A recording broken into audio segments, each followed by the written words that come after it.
नालेसफाईची कामे 31 मे पर्यंत पूर्ण करण्याच्या सूचना प्रशासक के. मंजुलक्ष्मी यांनी सहाय्यक आयुक्त कृष्ण पाटील यांना दिल्या। तर सार्वजनिक गणेश उत्सव 2025च्या अनुषंगाने इराणी खनितील गाळ पावसाळ्यापूर्वी काढण्यासाठी तातडीने 2 दिवसात प्रस्ताव सादर करण्याच्या सूचना शहर अभियंता नेत्रदीप सरनोबत यांना दिल्या। महानगरपालिकेच्या आरोग्य विभागामार्फत शहरात मान्सूनपूर्व नालेसफाईची कामे सुरू आहेत। त्या अनुषंगाने आज सकाळी आयुक्त कार्यालयात नालेसफाई कामाची आढावा बैठक घेण्यात आली। यावेळी प्रशासक के. मंजुलक्ष्मी यांनी उर्वरित चॅनल्स, नाले व मॅनहोल यांची सफाई लवकरात लवकर करून घ्यावी। सर्व नोडल अधिकारी व उपशहर अभियंता यांनी त्यांच्या विभागीय क्षेत्रीय कार्यालयात वेळोवेळी फिरती करून नालेसफाई कामाची तपासणी करण्याच्या सूचना दिल्या।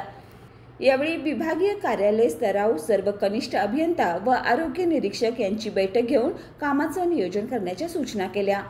यावेळी अतिरिक्त आयुक्त राहुल रोकडे, उपायुक्त पंडित पाटील, सहाय्यक आयुक्त नेहा अकोडे, उज्ज्वला शिंदे, संजय सरनाईक, स्वाती दुधाने, मुख्य लेखापरीक्षक कलावंती मिसाळ, जल अभियंता हर्षजित घाडगे, आरोग्य अधिकारी डॉक्टर प्रकाश पावरा, उपशहर अभियंता महादेव फुलारी यांच्यासह विविध विभागीय अधिकारी उपस्थित होते। बाळ, फ्रीजमधून श्रीखंड काढ ना। आम्ही पूर्वी घरीच बनवायचो श्रीखंड, त्याची चवच वेगळी होती।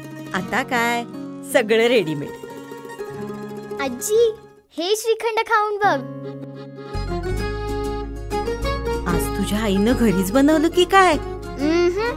हे आहे गोकुळचं श्रीखंड, अगदी जिभेवर रेंगाळणार। जिभेवरच नाही तर मनावरही रेंगाळणार। गोकुळ श्रीखंड, मनावर रेंगाळणार।